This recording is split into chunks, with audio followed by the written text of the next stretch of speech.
RBSC education academy में आप सभी का स्वागत है। आज का जो हमारा टॉपिक है वह है वचन। वचन जो है वो प्रत्येक क्लास के अंतर्गत काम आता है और अब जो रीट की भर्ती परीक्षा आ रही है उसके अंतर्गत वचन एक महत्वपूर्ण टॉपिक भी है। तो आज हम इसका अध्ययन करेंगे। परिभाषा देखिए इसकी, वह जिसके द्वारा किसी विकारी शब्द की संख्या का बोध होता है उसे वचन कहते हैं। यानी कोई भी शब्द हम पढ़ते हैं और उसका जब हमें संख्या का बोध होता है कि वह एक है या दो है या ज़्यादा है, अधिक मात्रा में है, तो उसे हम वचन कहते हैं। वचन को सामान्यतः हिंदी में हम मानते हैं कि वचन दो प्रकार के होते हैं और वे दोनों हैं एक वचन और बहुवचन। यानी किसी भी शब्द की संख्या एक है तो वो एक वचन होगा और बहु यानी अधिक है तो वो बहुवचन होगा। अब उसके बाद में देखिए सदैव एक वचन, यानी कुछ शब्द ऐसे होते हैं जो किसी भी वाक्य में प्रयुक्त हो जाए एक वचन ही रहते हैं। देखिए सोना, चांदी, लोहा, स्टील, पानी, दूध, जनता, आग, आकाश, घी, सत्य, झूठ, मिठास, प्रेम, मोह, सामान, ताश, सहायता, तेल, वर्षा, जल, क्रोध, हवा। और कुछ एक शब्द ऐसे होते हैं जो सदैव बहुवचन होते हैं, चाहे किसी भी वाक्य में प्रयुक्त हो जाए, जैसे आंसू, दर्शन, हस्ताक्षर, प्राण, आदरणीय, व्यक्ति, हेतु।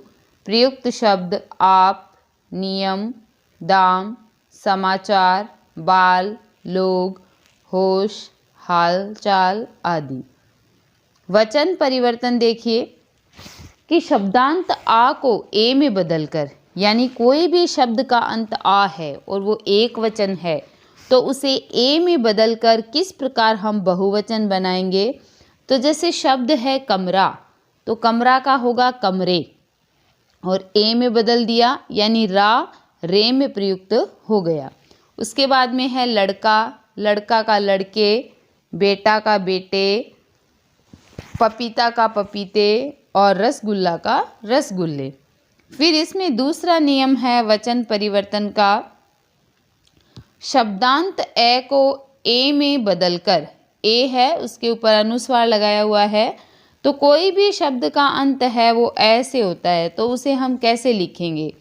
तो पुस्तक का पुस्तकें, दाल का दालें, दीवार का दीवारें।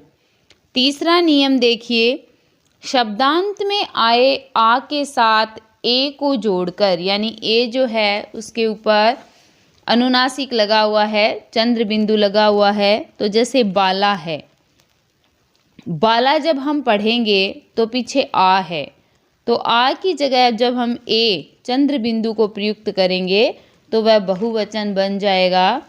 जैसे बाला, बालाएं, कविता, कविताएं, कथा, कथाएं, बाधा, बाधाएं। फिर देखिए चौथा नियम, बड़ी ई वाले शब्दों के अंत में इयां लगाकर, ई और या के ऊपर चंद्र बिंदु, जैसे लड़की है तो लड़की का हो जाएगा लड़कियां, दवाई का दवाइयाँ, नदी का नदियाँ, बेटी का बेटियाँ। फिर देखिए पांचवा जो है नियम वचन परिवर्तन का, स्त्रीलिंग शब्द के अंत में आए या को या में बदलकर, जैसे या है और उसको या यानी या के ऊपर अनुनासिक लगाना है चंद्र बिंदु, तो वह क्या हो जाएगा, स्त्रीलिंग शब्द जो है वो बहुवचन में परिवर्तित हो जाएगा। जैसे चिड़िया तो चिड़िया, डिबिया, डिबिया, गुड़िया, गुड़ियाँ। छठा देखिए नियम, स्त्रीलिंग शब्द के अंत में आए छोटा ऊ बड़ा ऊ के साथ ए लगाकर, वधू, वधुएं, बहु, बहुएं, वस्तु, वस्तुएं। फिर है छोटी ई और बड़ी ई स्वरांत वाले शब्दों के साथ यों लगाकर तथा बड़ी ई की मात्रा को छोटी ई में बदलकर। जाति, जातियों, रोटी, रोटियों, नदी, नदियों, देवी, देवियों, बकरी, बकरियों। 8वां देखिए नियम, एक वचन शब्द के साथ जन, गण, वर्ग, वृंद, हर, मंडल, परिषद आदि लगाकर। तो गुरु, गुरुजन, अध्यापक, अध्यापकगण, लेखक, लेखक वृंद, युवा, युवा वर्ग, भक्त, भक्तजन, मंत्री, मंत्रिमंडल। अब देखो वचन जो टॉपिक हमने पढ़ा है इससे संबंधित कुछ महत्वपूर्ण प्रश्न है। पहला देखिए, निम्न में से नित्य एक वचन में प्रयुक्त होने वाला शब्द है। आंसू, होश, हस्ताक्षर और प्रेम। तो आंसू, होश, हस्ताक्षर जो है वो हमेशा बहुवचन में होते हैं। तो उत्तर होगा नंबर 4 का ये प्रेम। तो पहले प्रश्न का उत्तर है प्रेम। दूसरा देखिए, निम्न में से सदैव बहुवचन में प्रयुक्त होने वाला शब्द है बाल। उत्तर है 4 बाल। तीसरा प्रश्न देखिए, उसकी आँखों से आंसू भी न निकल पाया। वाक्य में किस प्रकार की अशुद्धि है? तो इसका शुद्ध वाक्य होगा उसकी आँखों से आंसू भी न निकल पाए, क्योंकि आंसू जो है वो बहुवचन में होते हैं। तो इसमें वचन संबंधी जो है अशुद्धि है। तो तीसरे प्रश्न का उत्तर है 2। चौथा प्रश्न देखिए, दूध शब्द में वचन है। दूध शब्द में वचन है एक। तो उत्तर है एक वचन। एक वचन इसका उत्तर होगा, क्योंकि दूध जो शब्द है उसमें एक वचन ही है। 5वां प्रश्न देखिए, लोग शब्द में वचन है। तो आपको पता है लोग शब्द है तो एक से ज़्यादा होंगे, तो इसका उत्तर होगा बहुवचन। प्रश्न नंबर 6, निम्न में से बहुवचन में प्रयुक्त शुद्ध शब्द है। तो जैसे दवाइयाँ हैं तो इसमें बड़ी ई लगाई हुई है तो ये छोटी होगी, तो ये गलत हो गया। इकाइयाँ में भी बड़ी ई लगाई हुई है, इसमें जब बहुवचन में परिवर्तित करेंगे तो छोटी ई लगेगी। लड़कियाँ में भी यही अशुद्धि है, तो इसका उत्तर है नदियाँ। तो प्रश्न नंबर 6 का उत्तर होगा 3 नदियाँ। प्रश्न 7वां देखिए, निम्न में से बहुवचन में प्रयुक्त शुद्ध शब्द है। उत्तर है 4 लेखक वृंद।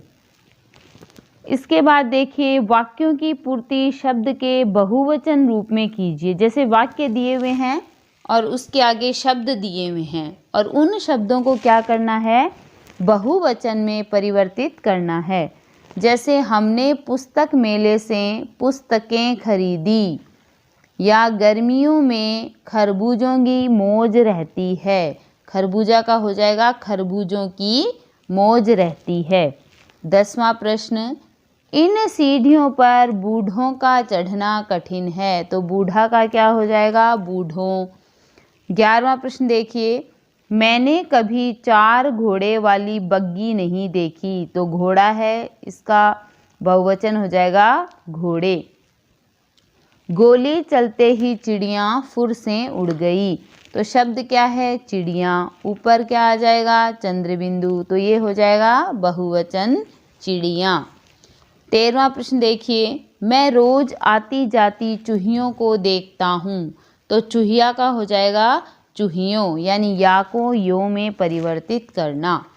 14वां प्रश्न देखिए, अरे शोर न करो। आगे शब्द दिया हुआ लड़का, तो इसमें होगा बहुवचन, अरे लड़कों शोर न करो।